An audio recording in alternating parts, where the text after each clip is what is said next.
सत साहिब सतगुरुदेव की जय। बंदी छोड़ कबीर साहिब जी की जय। बंदी छोड़ गरीबदास जी महाराज जी की जय। स्वामी राम देवानंद जी गुरु महाराज जी की जय हो।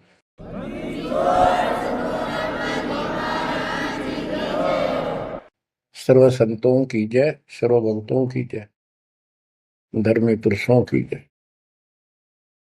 श्री काशी धाम की जय, श्री सुडानी धाम की जय, श्री क्रोथा धाम की जय, श्री बरवाड़ा धाम की जय।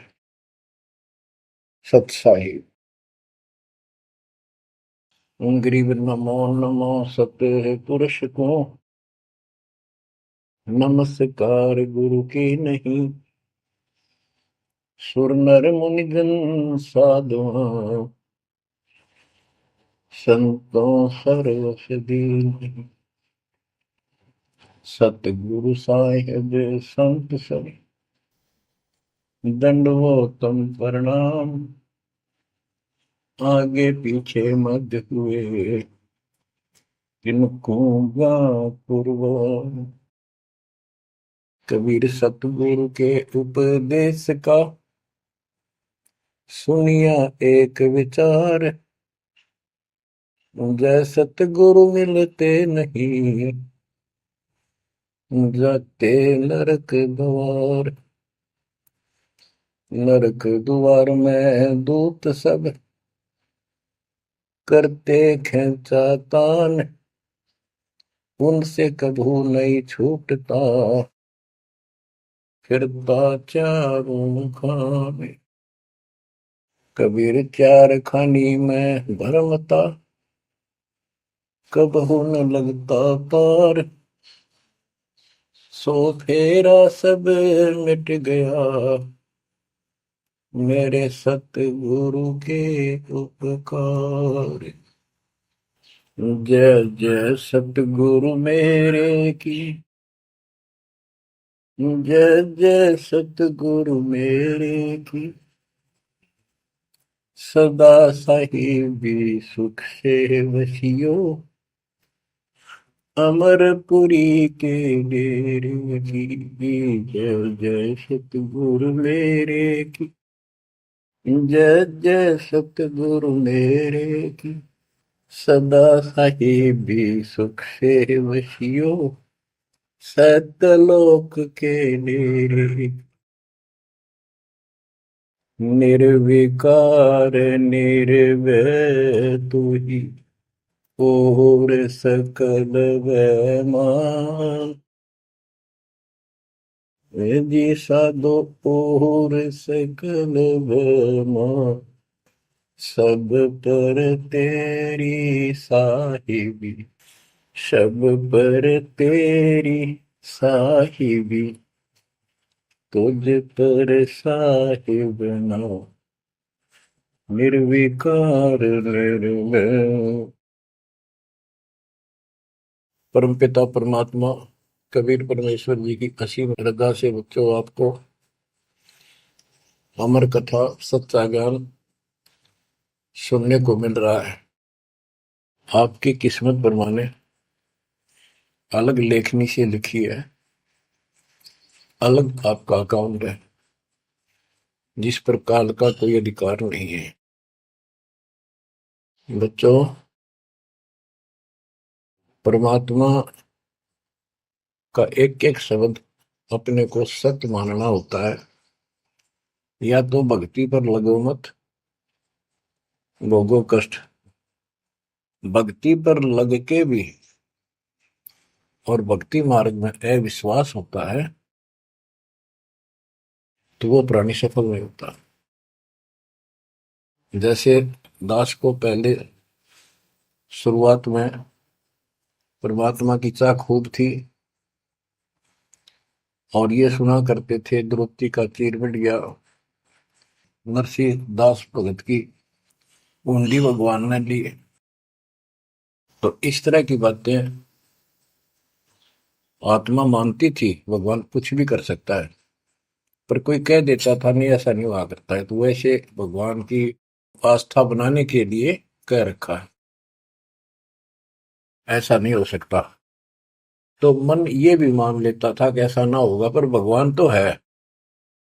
केवल इतना मानकर भक्ति कर रहे थे, दीक्षा भी ले ली थी। और फिर परमात्मा ने ऐसा अजब गजब किया, वो सारी शंका मिटा दी। लोहे की जाली को 1 फुट से ज्यादा बढ़ा दिया, और दोनों को बढ़ा दिया, एक को नहीं। तो बच्चों, विश्वास बहुत जरूरी है। जैसे आपको उदाहरण दिया जाता है सत्संग के माध्यम से।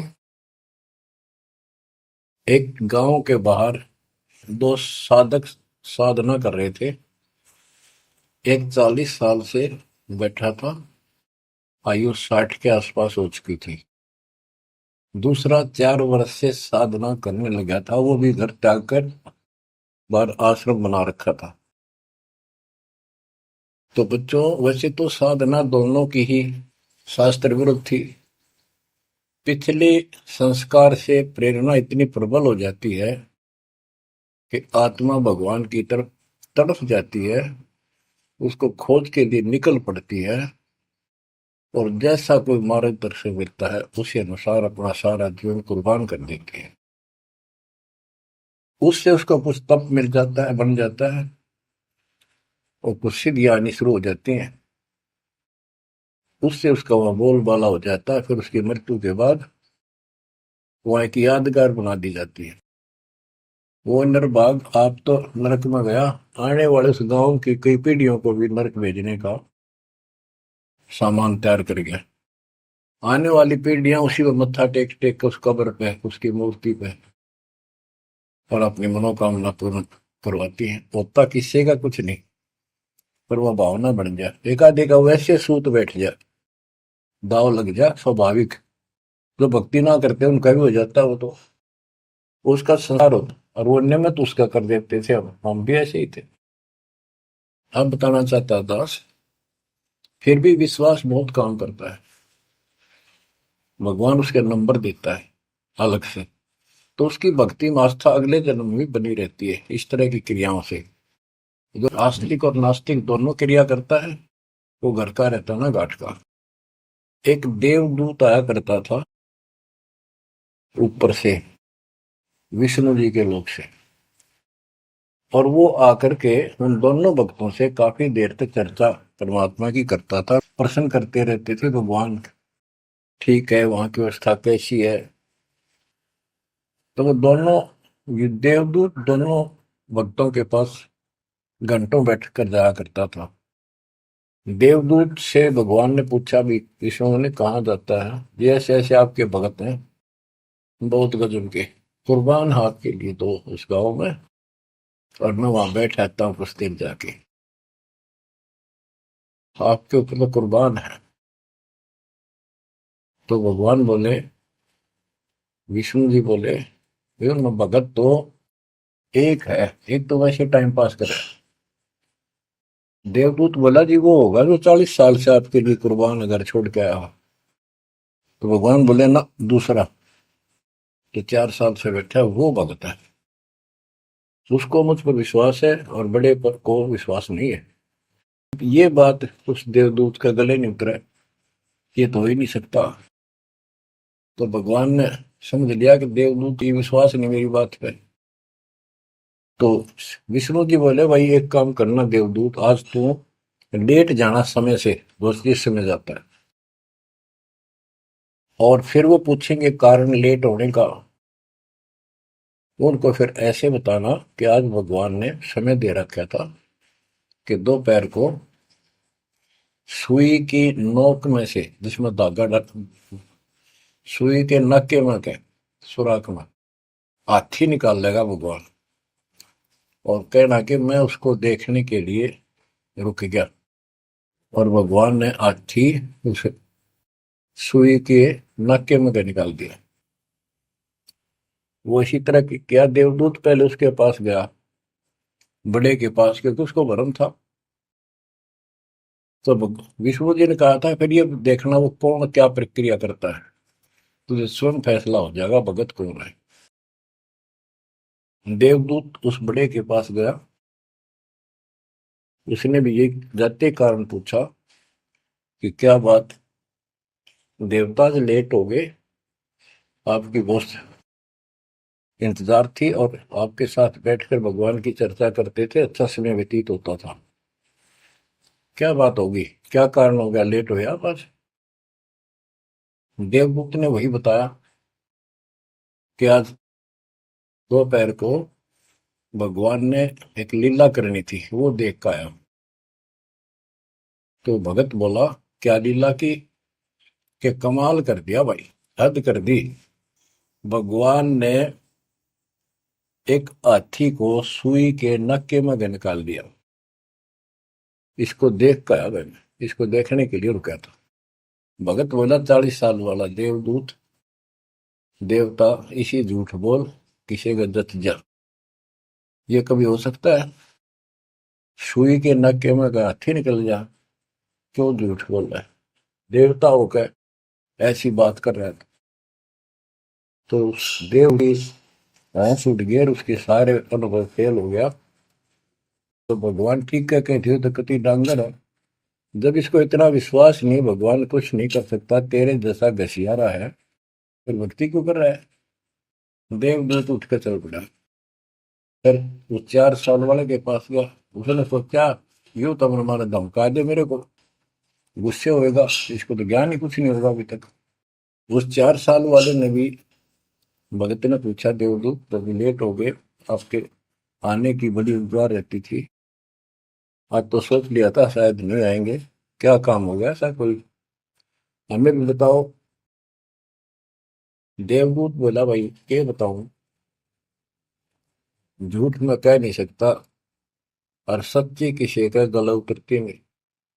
भगत बोला, बताओ तो सही क्या बात है? क्या दोपहर को भगवान ने एक लीला करनी थी, मैं उसको देखने के लिए रुक गया। क्या लीला थी? देवदूत बोला, सुई के नक्के में गए, भगवान ने हाथी निकालना था। भगत बोला, फिर क्या हो गया? कि वो निकाल दिया, कमाल कर दिया। बोला, बस भगवान ने निकाल दे, सारी पृथ्वी ने, धरती ने सुई के नक्के में गए, आप हाथी में आश्चर्य कर रहे हो? तो देवदूत ने सीने से लगा लिया उस बालक को। मैं बोला, धन्य तेरे माता पिता जिससे जन्म हुआ। भक्ति कर विश्वास नहीं तो खाक भक्ति है वो। कह कबीर सुनो भी साधो, मैं तो हूं विश्वास में। तो अपने परमात्मा की विज्ञा पे अविश्वास नहीं होना चाहिए। और ये धीरे धीरे आपके साथ भी परमात्मा ऐसी लीला करते रहेंगे और कर भी दी होगी। और ना भी हो तो इतने सारे प्रमाण दिए जाते हैं, विश्वास कर लेना, परमात्मा की भक्ति से दूर ना होना। बच्चों, आपको अजब गजब का ज्ञान दास बता रहा है, जो संत गरीबदास जी ने परमात्मा से प्राप्त हुआ। और ऐसा निर्णायक ज्ञान है, इसका रिजल्ट इस पूरी कथा का फिर बाद में आपको बहुत अच्छा निष्कर्ष मिलेगा। पार्वती जी शिव की पत्नी और 108 बार मर चुकी थी। 109वें जन्म में भी उसने शिव जी को ही पति बनाया। ये संस्कार था उनका। नारद मुनि ने एक दिन आके पार्वती जी को समझाया कि हे माता, भगवान शंकर जी के पास एक ऐसा मंत्र है जो आपको बता देना, उस नाम के जाप से आप अमर हो जाओगे। अन्यथा आप 108 बार मर चुके हो, और वो भगवान उसकी प्रमाण के लिए आपके शरों की खोपड़ी की माला बना रखी है। 108 है, गिन दिए। पार्वती जी बोली, भाई नारद बिल्कुल सही है, 108 है। मैं पूछती हूँ ये किसके के यू क्या है, तो वो टाल मटोल कर जाते हैं। तो हे माता, आपका जन्म मरण मिट जाएगा। तो वो बोली, भाई ये मेरे बात समझ में नहीं आती कि शिव महाराज जी मेरे से कुछ नहीं छुपाते, और इसने ये कैसे छुपा रखा मंत्र मेरे से, मेरे से बहुत प्यार करते हैं। और बताते हैं तेरी मृत्यु के बाद मैं बहुत रोता था। तो नारद जी ने कहा, माता अभी तक आप उनको पति मानती हो, जिस दिन परमात्मा रूप देखोगी और उनको एक गुरु रूप में नम्र भाव से प्रश्न करोगी, कति अति नम्र होकर, तब ये गुप्त मंत्र आपको बताएगा। ये मंत्र शिव जी ने किसी को नहीं दिया आज तक, क्योंकि ऐसा किसी का लक है नहीं, ऐसा भाव किसी का है नहीं। तो आपको वो भाव बनाना पड़ेगा जिससे वो आपको ये अमर मंत्र दे दे। नारद कह के चला गया। पार्वती को बेचैनी होगी माता जी को। शिव जी जब घर आए और दिनों तो वो दूसरे ढंग से बात करा करती, क्योंकि पत्नी बराबर का हकदार होती है, हिस्सेदार होती है। उस दिन चरणों में लेट गई, दंडोत प्रणाम किया और चरण पकड़ के रोने लगी और कहने लगी, हे भगवान, मुझसे ऐसी कौन सी गलती बन गई कि आपने मेरे से वो अनमोल मंत्र छुपा रखा है। हे भगवान, मैं 108 बार मरी, क्या आप दुखी नहीं हुए होगे? मुझे वो नाम बता दे जिससे मेरा जन्म मरण मिट जाए। अब शिव जी उसके मुंह की तरफ देख रहा है, पार्वती की सारी आओ भाव को समझ रहा है। कहने लगा, पार्वती आज तेरे को कौन सा भगवान आत्मा मिल गया जिसने तेरी बुद्धि बदल दी? ये तेरी बुद्धि का ज्ञान नहीं है, तेरे को तो मैं जानता हूं। ये बात तेरे मन में भी नहीं आती थी। मैंने कोशिश भी की, भक्ति किया करो। आप कह देती थी, आप भगवान हो, मुझे क्या जरूरत है, मैं भगवान के साथ हूं, मैं उनकी अर्धांगिनी हूं। तब पार्वती जी ने बताया कि नारद जी आए थे, उन्होंने मुझे ये सब बताया। तो भगवान शंकर बोले, पार्वती सुन ले, जितनी बार तू मरी मेरा पागल जैसा हाल हो जाया करता था। एक बार तो राजा दक्ष के यज्ञ में जलकर मरी, तेरे अस्थि पिंजर को उठाए मैं 10,000 वर्ष तक घूमता रहा था, तो आप कंधे पर रख के और पार्वती पार्वती करता हूँ।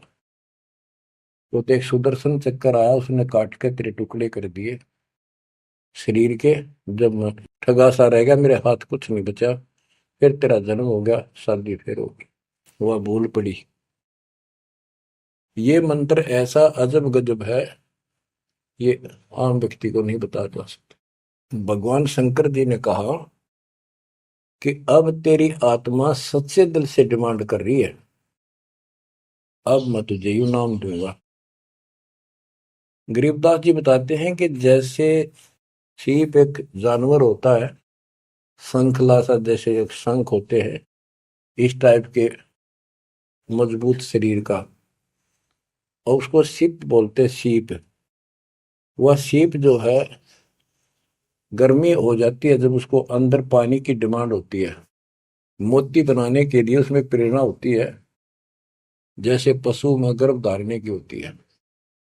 उस समय सीप समुद्र के ऊपर आ जाती है, ऊपर बादल गरज रहे होते हैं, यदि उसका मुख खुला हो और बारिश की एक बूंद भी उसके मुख में चली जा, तो उससे मोती बनना शुरू हो जाता है। उस बूंद को लेकर शिप वापस समुद्र में गोता लगा जाती है, उसमें मोती बन जाता है।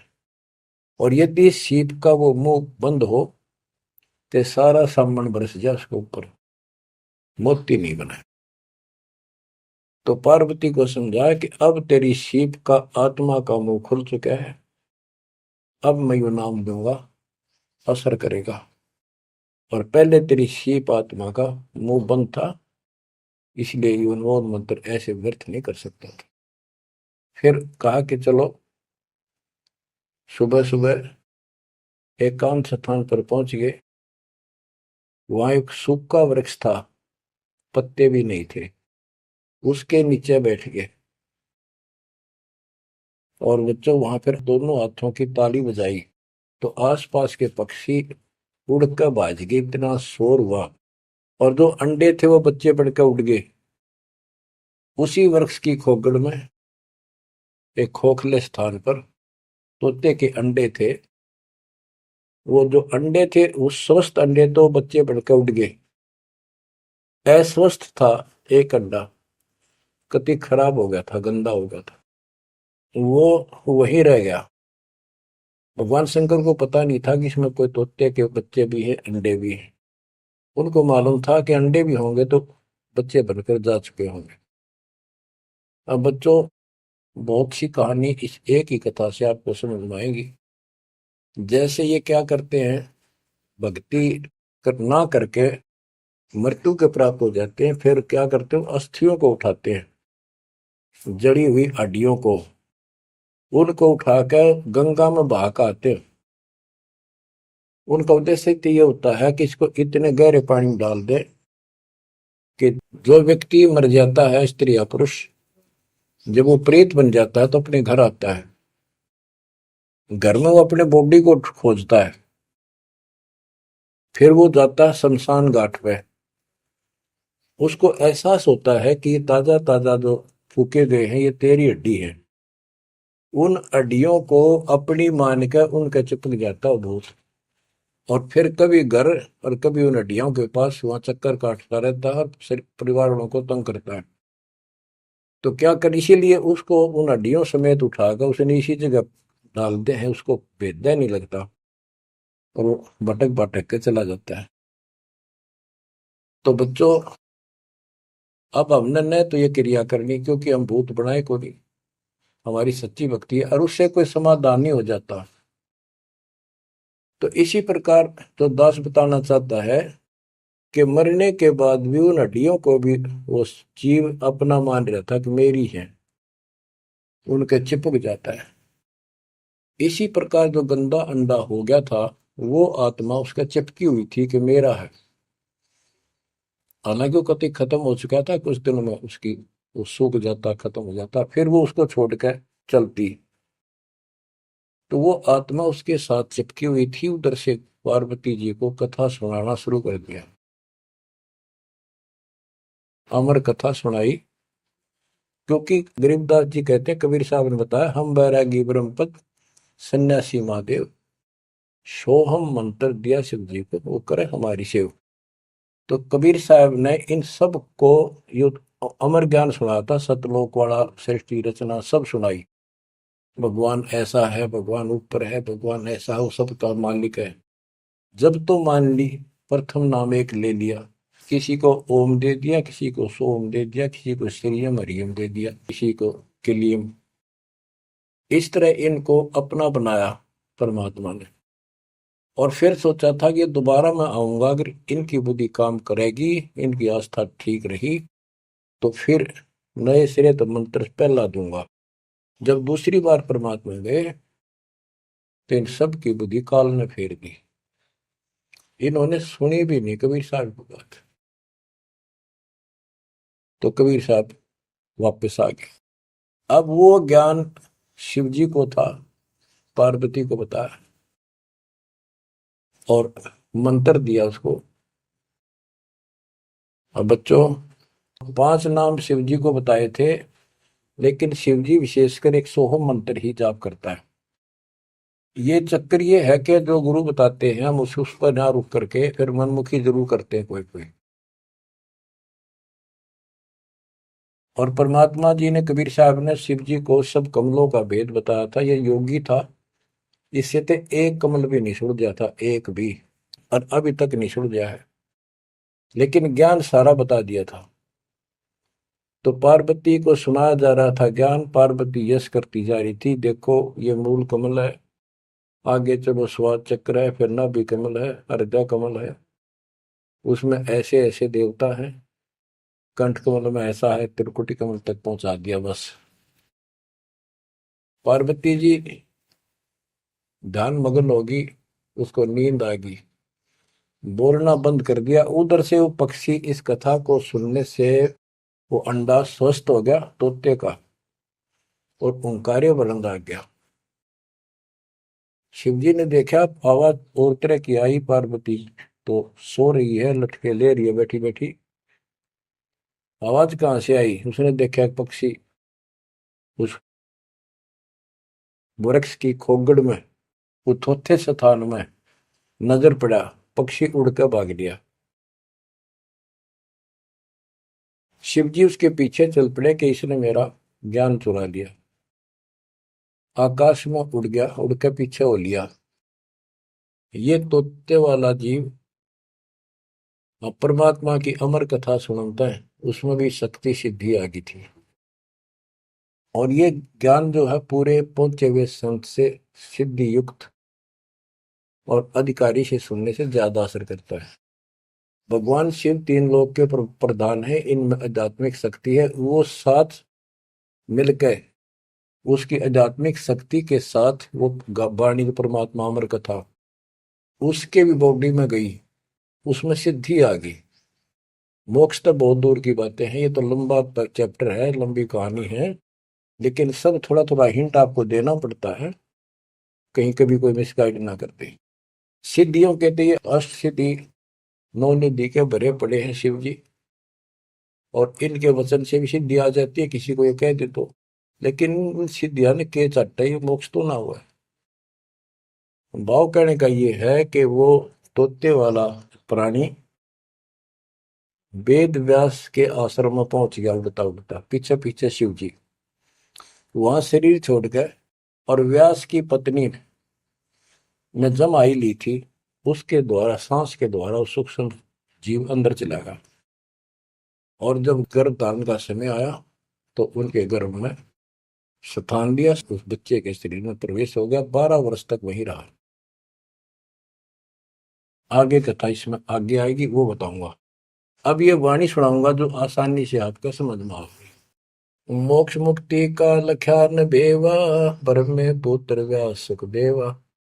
सतगुर मेरा महादेव पंका, 84 की मिटी न शंका। के महादेव जैसे भी उनको मिले, फिर भी 84 लाख योनियों का चक्कर उसका मिटा नहीं। 78 जन्म गौरी भरमाई, शिव को रुणमाला गले लाई। अर्ध शरीरी देवी गौरा, जिनका थीर बयानी मोरा। 108 जन्म पार्वती जन्मती मरती रही, और शिव जी ने उसके सिर की माला, सिर के रुंड खोपड़ियां माला बनाकर गले में डाल रखी थी। अर्ध शरीरी देवी गौरा, जिनका थीर भया नहीं बोरा। अर्धंगनी थी शिव की पार्वती, और उसका भी मोक्ष नहीं हुआ। नारद मुनि उपदेश बखाना, गिरजा सुनो मोक्ष पद ज्ञाना। सुन हे देवी गौरा माई, 68 तीर्थ पर भी नाई। पिंड प्रदान किए कह बारा, खुला नहीं मुक्ति का द्वारा।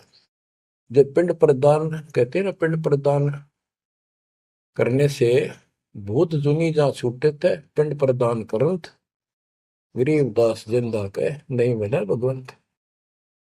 जैसे पार्वती भूत पड़ गई, पिंड प्रदान कर दिए, भूत जुनी छूट गई, और फिर पता नहीं किस दुनिया में चला जाता प्राणी। इसकी संस्कार अच्छे थे, ये फिर मनुष्य जीवन, लड़की का जन्म हुआ, शिव जी के ब्याही गई।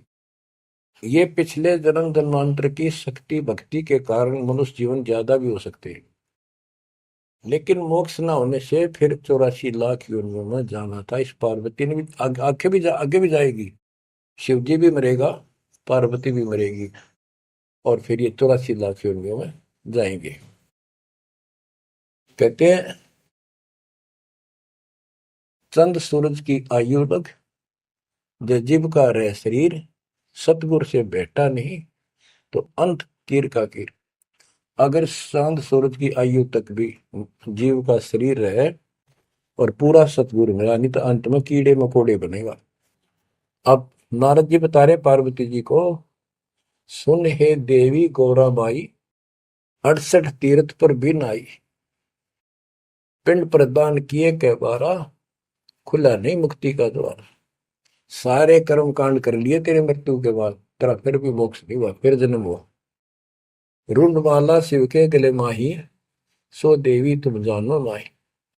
गरीब रुंडमाला शिव के गले, गेजा के सब शीश। भक्ति दुराई देव को ना परसा जगदीश। तुमरा देवी रूप विशाला, शिव तो पैर रहे रुंडमाला, भौतक पर लहो हो जाई, लंबी उम्र शिव कलिमाही। दीर्घायु शिव है अनुरागी, तुम देवी गौरी दिल त्यागी। मूल मंत्र ने नाम सुनाया, ताते कल्प हुए तेरी काया। महादेव देवनपति देवा, जाकी करी न गौरी सेवा, कर बंधन कर शीश नवाओ, तन मन अर्पो शीश चढ़ाओ। शिव है मोक्ष मुक्ति के दाता, तो से भेद कहूं गौरी माता। चरण गहो चिंतामणि केरा, ताते प्राण अभय हो तेरा। कमल रूप देवी दिल की न्या, नारद मुनि उपदेशी चीन्या।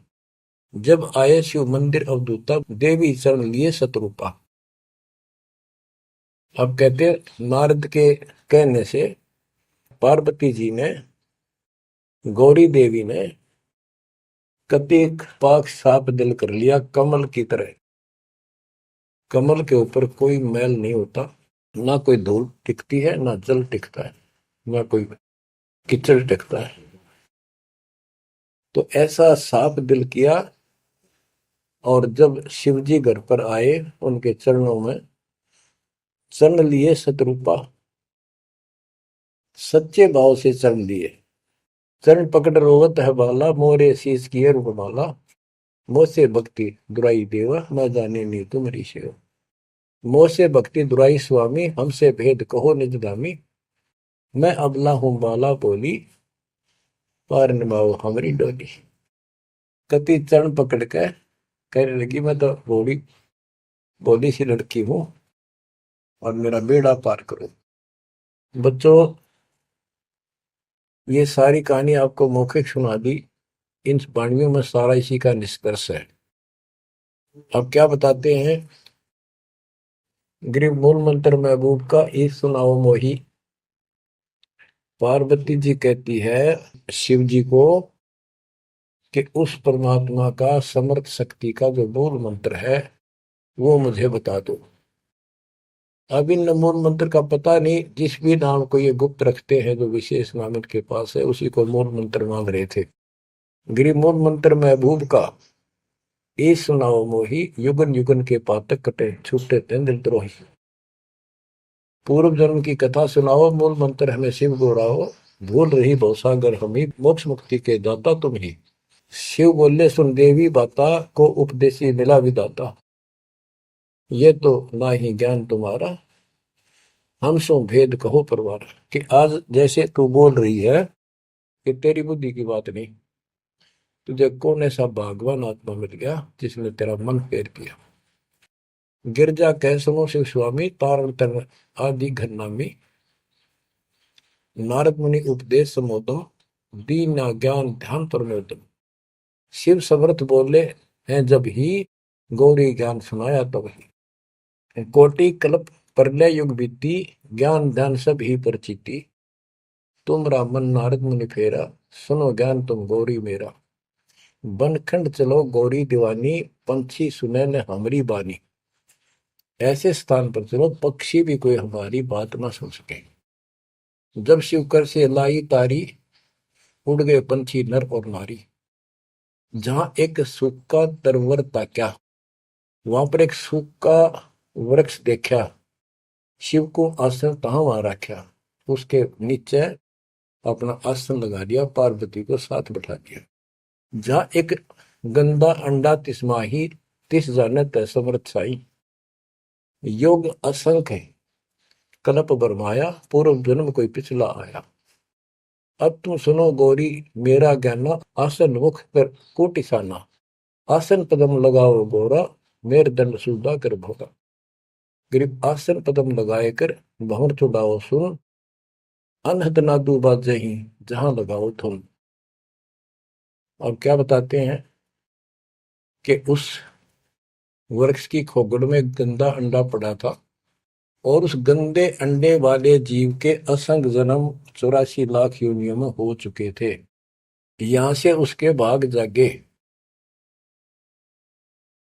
और तो पक्षी बन के उड़ गए, वो पक्षी बन नहीं पाया। बाद में उड़ा जब उसने सारी कथा उसके ऊपर असर कर गई। जैसे बच्चों बहुत बार बताते हैं, दास आपको बताता है कि ये अमर कथा जो गरीबदास जी की वाणी है, यह शिव जी वाली अमर कथा से कई हजार लाख गुना ज्यादा शक्तिशाली है, ज्यादा प्रभावी है। अब ये कथा सुनाने का मुझे कोई उद्देश्य नहीं, इसमें से ऐसा निष्कर्ष निकाल लूंगा आप हैरान रह जाओगे। जैसे एक सर्प कांटे का इलाज करता है, अब तो दवाइयां चल गई, पहले गार्डू होते थे, मंत्र बोलकर जहर तार देते थे। जिसको सर्प ने काट लिया वो अचेत हो जाता था, कति बेहोश जैसे मर गया हो, सांस सांस आते थे। और गार्डू क्या करता है, एक मंत्र 5-4 पंक्तियां होती हैं, उसको सिद्ध करता अपने जीवन में, 5 4 7 10 साल लगा के वो वाणी सिद्ध हो जाती है। फिर तो उसको बोलता रहता उसके ऊपर साथ बैठ के उस सर्प जैसे व्यक्ति पर। उस समय वो सर्प जैसा व्यक्ति अचेत होता है, ना वाणी सुन रहा है ना उसको समझ रहा है इसका अर्थ क्या है। तो कुछ समय के बाद वो उस वाणी के प्रभाव से उस शरीर का विष खत्म हो जाता है और वो व्यक्ति जीवित हो जाता, सचेत हो जाता है।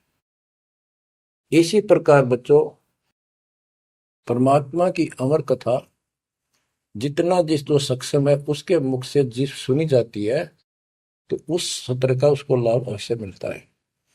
तो ये गंदा अंडा था, इसके साथ जीव चिपका हुआ था। ये गंदा अंडा ना सुन सके था, ना बोल सके था, ना वो कह क्या रहा है शिव जी वो समझ सके था। और उस वाणी के बोलने से वो अंडा भी स्वस्थ हो गया, उसमें बच्चा भी बन गया, उसका पांख भी जाम आई और वो उड़कर भाग भी गया। इसी प्रकार जो आज मानव के ऊपर रहम हुआ है, गरीबदास महाराज जी की अमरवाणी इससे भी ज्यादा स्ट्रॉन्ग है। और ये अब दास के बुक से चला करेंगी अखंड पाठों में, आसपास के पक्षियों पर भी असर करेगी। आसपास के पशु पक्षी जीव जंतु पेड़ पौधों सब का ऊपर ऐसे असर करेगी जैसे इस पर किया था। और ये सब धीरे धीरे यहाँ से शरीर छोड़ते जाएंगे और मनुष्य जीवन पाते जाएंगे। ये सीधे फिर आके मालिक के चरणों में आएंगे। बच्चों, भक्ति जरूर करेंगे, भक्ति करेंगे तो मालिक कहीं ना कहीं उनको मिलेगा। अब मैं सुखदेव ऋषि की बुक सुनाता हूँ, पार्वती का तो दिया। अब एक बात विचार करो कि जहां पार्वती जी को मंत्र मिला, अमर मंत्र मिला, वो नाम मिला भक्ति करने का, यानी वो शिष्या भई, तो वो स्थान पार्वती के लिए तो अमरनाथ हो सका है। ये जो वहां आजकल जावे हैं मत्था टेकन देखन दर्शन कर, उनके लिए अमरनाथ नहीं है वो। अब जैसे आपने जिस भी आश्रम नाम दान केंद्र पे या कहीं भी दास से दीक्षा ली है, आपका वो स्थान अमरनाथ है। लेकिन उस स्थान से कुछ नहीं लेना देना, मोक्ष नाम से होगा। तो बच्चों, उस स्थान से मोक्ष नहीं है, वो स्थान तो आपको जिंदगी भर याद रहेगा, मुझे वहां दीक्षा मिली थी, बस इतनी बात है। और ये अमर ज्ञान मुझे प्राप्त हुआ था। लेकिन मुक्ति नाम से होगी। और जो बोले आत्मा इतने ऊंचे पहाड़ों पर जाते हैं दर्शन करके आवांगे। अब विचार करो, जैसे दास ने बहुत बार समझाया आपको, ये तीर्थ क्या होते हैं, ये धाम क्या है। जैसे पार्वती को वहां नाम लिया, नाम लेकर अपने घर ना आएगी, अब भक्ति करिए, वहां क्या रखा है। अब जैसे तीर्थ है, वहां किसी ऋषि ने भगत ने कोई तालाब का सहारा तकिया, क्योंकि पहले पानी नहाने धोने का पीने का तालाब ही होते थे, कुएं भी बहुत गहरे होते थे, एक आदमी नहीं खोद सकता। तो वहां बैठ कर अपनी भक्ति करता था, जैसे भी उसे न डले डोए। क्योंकि सत साधना तो आपको ही मिली है, पूरे विश्व को चार चार युग के बाद मिलेगी। तो वो जैसे भी तप किया, कुछ किया उसने, जैसा भक्ति की, उस आधार से वो उस लोक में चला गया। और अब वहां कुछ नहीं। अब जैसे हम किसी का एक हमाम दस्ता ले आते थे और उसमें सामग्री कूटते हवन की और वापस देते थे मांझ धो के। हमाम दस्ता होता है लोहे का उखड़ सा, एक डेढ़ एक फुट का उसका मुसड़ सा होता है लोहे का ही, उससे वो कूटते हैं जैसे चटनी कुट्टे आ रहे कुंडी में। तो हमाम दस्ते में थोड़ी बहुत स्मेल थी और 5-4 दिन में वह भी खत्म होगी। जिसका मांग के लाए तो उसको दे आए, तो उन घर वालों ने महसूस हुआ कि इसमें कुछ स्मेल आवा है, तो कोई सामग्री कूट रखी है। और कुछ दिन के बाद वो स्मेल भी खत्म होगी और वो सामग्री सारी कति साफ करके अपने घर रख ली। अब उस स्मेल को सूंघ बार बार को हो कमाल हो गया, बड़ी स्मेल आई, फिर वह खत्म होगी, चलो स्मेल लेके आते हैं। उस स्मेल से कुछ नहीं होने का, उस सामग्री से गूगल खेओ, वह बनानी पड़ेगी। इसी प्रकार मोक्ष प्राप्ति के लिए यह साधना करनी पड़ेगी। तो वहां जाने से कोई लाभ नहीं जहां पर कभी कोई ऋषि ने कोई साधना की थी, वो तीर्थ बने हुए हैं। तत्काल ने परमात्मा से कहा था, जो मालिक आए थे जोगजीत रूप में, अपने बच्चे ज्ञानी के रूप में, जोगजीत रूप में, सहजदास रूप में, कई रूप में आते रहते हैं। तब काल ने सारी वचनबद्ध करा के मालिक को और फिर अपनी वह दुष्टता दिखाई थी। यूं कहा था, जाओ ज्ञानी वैसे जाओ, जोग जीत संसारा, जीव न माने कहा तुम्हारा। जीव तुम्हारा कहा न माने, हमरी और वो बात बखाने, तीर्थ व्रत और झूठे जब तब मन लाऊं, देवी देव देवर पुजवाऊं, या वो जीव को बरमाऊं। द्वादश पंथ करूं मैं साजा, नाम तुम्हारा ले करूं आवाजा। द्वादश पंथ जो नाम जो ले, सो मेरे मुख में आम समोई, और अनेक पंथ चलाऊं, या विद जीवों को बरमाऊं। तो आज वो सारा काम इसने कर रखा है। अब आप किसी को समझा के देख लो, आपके सर हो जाते हैं। तुम हमारे देवताओं को ऐसे बताते हो, हमारी साधना को गलत बताते हो, तीर्थों में जाना ठीक नहीं, व्रत रखना ठीक नहीं। तो काल ने बोल रखा था कि हमारी ओर हो बाद बखाने, हमारी ओर हमारा तरफ पक्ष लेकर के वाद विवाद किया करेंगे। अब बच्चों, जो दास बता रहा है कि जो अमर पाठ और अखंड पाठ या वैसे वाणी सत्संग जहां भी चल रहे हैं, चला करेंगे, चलते हैं, चल रहे चलेंगे, वहां आस पास के पक्षियों को भी इसका राहत मिलेगी। और जैसे सुखदेव ऋषि, सुखदेव व्यास जी की पत्नी के पेट में समा गया, गर्भ में, उसके बाद 12 वर्ष तक गर्भ में रहा। वहां उसको याद रहा कि पिछले जन्म तो असंख्य खो दिए, भक्ति नहीं बड़ी, अब के मानव शरीर प्राप्त हुआ और बाहर जाते भूल पड़ जाती है तो जुल्म हो जाता है। इस डर के मारे गर्भ से बाहर गया। 12 वर्ष बीत गए, ब्रह्मा विष्णु महेश को टेंशन हुई, ये तीनों आ गए। इन्होंने कहा कि सुखदेव बाहर आओ, 12 वर्ष तक गर्भ में ठीक नहीं, हमारी मर्यादा खत्म होती है। 9 महीने भी माताएं गर्भ में बच्चा रखती है, बहुत परेशान हो जाती है, और 12-12 वर्ष रक्षा करेंगी, ये गलत परंपरा डलती है, आप ऐसा ना करो, बाहर आओ। तो सुखदेव ऋषि ने कहा कि हे परवरदिगारो, हे भगवानो, अब मुझे ज्ञान हो गया, बाहर आती है आपकी माया, यह त्रिगुणमयी माया हमें अचेत कर देती है, सब बुला देती है, इस माया न रोक दो, फिर मैं बाहर आऊं। इन्होंने कहा भाई ज्यादा हम भी नहीं रोक सकते, ये हमारे से भी बहुत ज्यादा प्रबल है, हमारे बस की बात नहीं है, बस कुछ सेकंड के लिए रोक सकते हैं। तब उसने कहा जी कुछ सेकंड के लिए रोक दो। तो कुछ क्षण के लिए रोकी, इतना में सुखदेव बाहर आया। तो उसको भक्ति की प्रेरणा बनी रही, भगवान की याद रही। उसी समय 9 नाथ 84 सिद्ध, यानी 93 बच्चे और लड़के पैदा हुए, ऐसा इत्तेफाक था, संस्कार था उनका।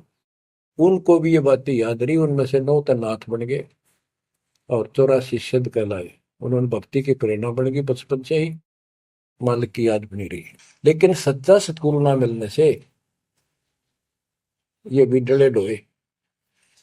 अब बच्चों ज्ञान पूरा आ चुका है और वो ठीक का समय आ गया है।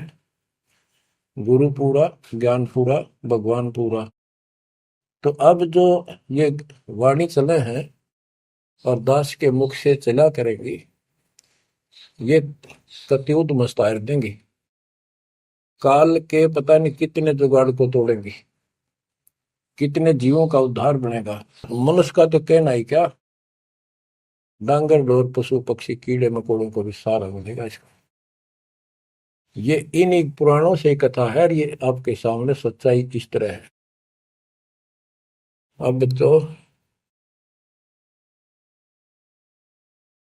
सुखदेव ऋषि जब बाहर आया, उड़ कर चल पड़ा वहां से। पिता ने कहा बेटा, व्यास जी ने कहा पुत्र एक बार शकल तो दिखा दे। 12 वर्ष इंतजार की, पुत्र होगा। तब उसने कहा एक देवा दूतम, कोई किसी का पिता नहीं पूतम। पिताजी पता नहीं कितनी बार तू मेरा पिता बन लिया, पता ना कितनी बार मैं तेरा पिता बन लिया।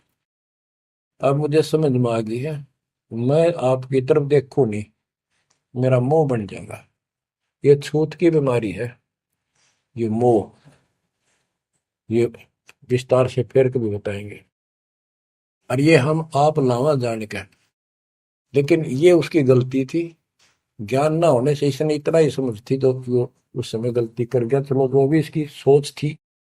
उस आधार से ये वहां से चल पड़ा, पिता पीछे पीछे मोह में दूर तक गया। वहां से आकाश में उड़ गया, अंतर ध्यान हो गया। आगे जाकर फिर प्रकट हो गया।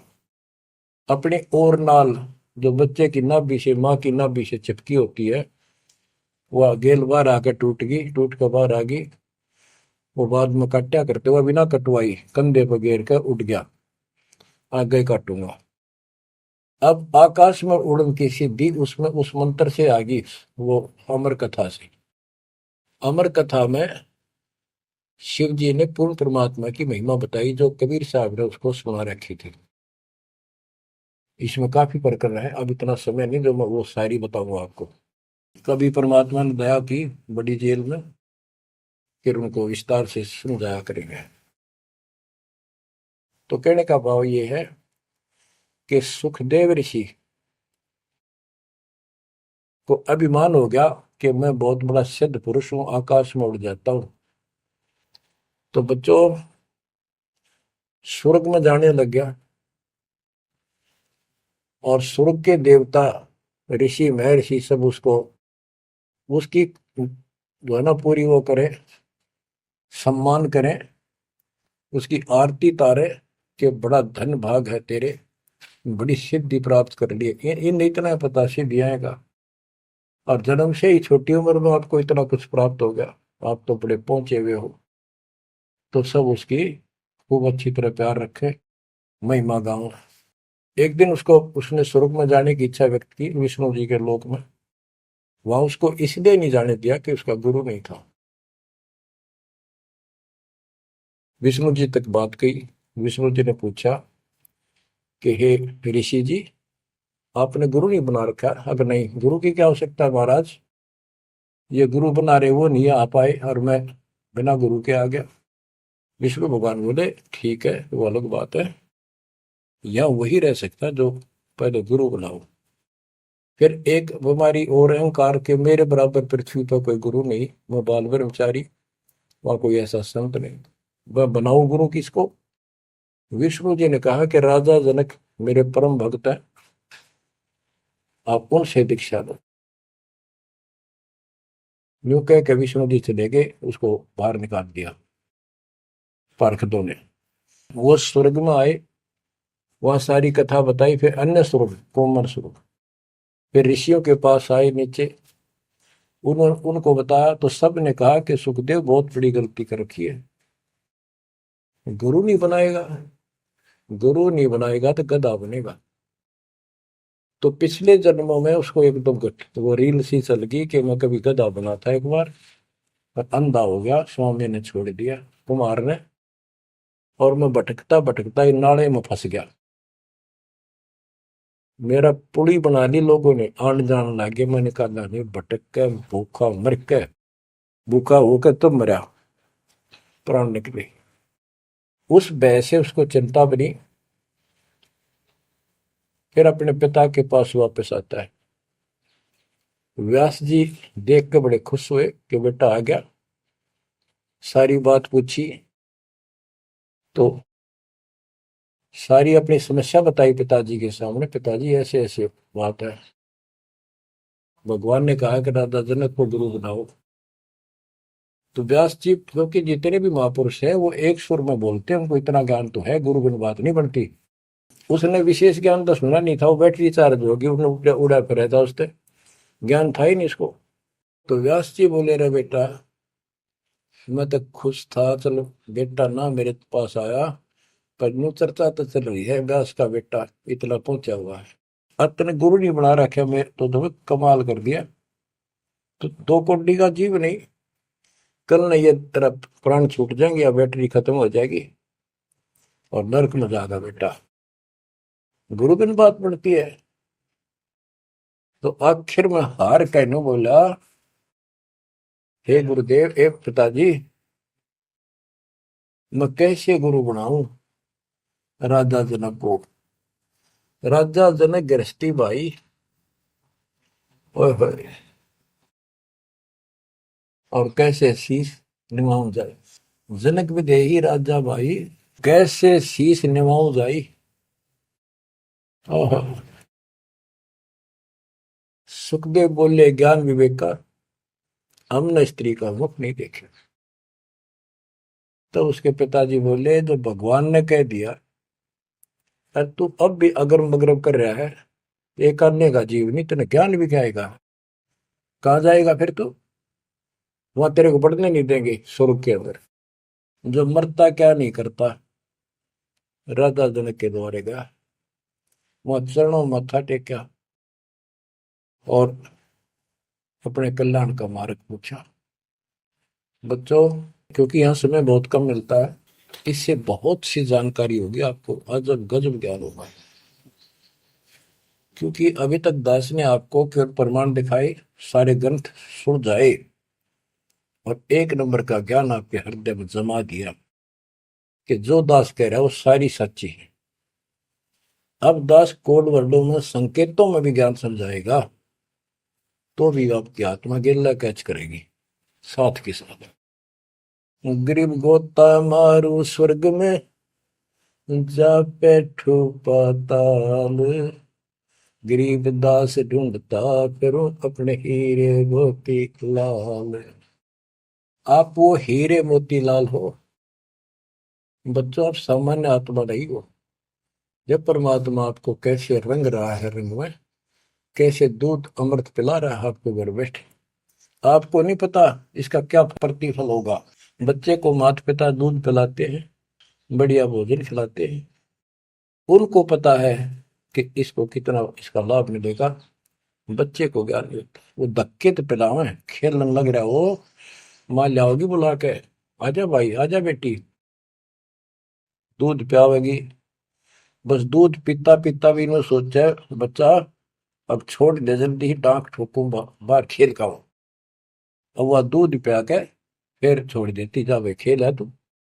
तो बच्चों, ये अमृत दूध है आपकी आत्मा के लिए। अपना काम करो, संसारी काम करो, फिर तो दिन का जो होमवर्क क्लास वर्क है वो भी करो। तो ज्ञान का जो असर है ये व्यर्थ नहीं जाएगा, आपकी आत्मा को इतनी ताकत दे देगा जिसमें भक्ति बिल्कुल सुदृढ़ हो जाएगी, सुरक्षित रहने लग जाएगी। क्योंकि मन में दोष नहीं रहेगा, कोई गलती करे बनेगी नहीं, तो सब कुछ सुरक्षित रहेगा। आपके मोक्ष के लिए परमात्मा ने कसर नहीं छोड़ रखी, जो भी संभव व्यवस्था है वो सारी कर दी है। बच्चों, तुम भी दया करियो, रहम करियो उस परम पिता पे। और इस दास की उम्र देखो, और दास कहाँ है 9 साल से, ये देखो, और यहां से आपके लिए क्या कर दिया उस दाता ने। उस मालिक को देखो ध्यान से। आप बालक नहीं हो, आपकी आत्मा में समझ आ जानी चाहिए कि ये क्या हो रहा है। कुर्बान हो जाओ, संसार की भूल जाओ बातों को। जो ज्ञान हम देते हैं उसके ऊपर समर्पित हो जाओ। तन मन धन सब अर्पिए, भक्ति मुक्ति के काज, जिनके उर में बंदगी के इंद्र का राज। बच्चों, इंद्रिय कर्म न लग लगार, जो भजन करे निर्बुंदरे, गरीब दास जग कीर्ति होगी, जब लग सूरज चंद्रे, जब लग सूरज चंद्रे।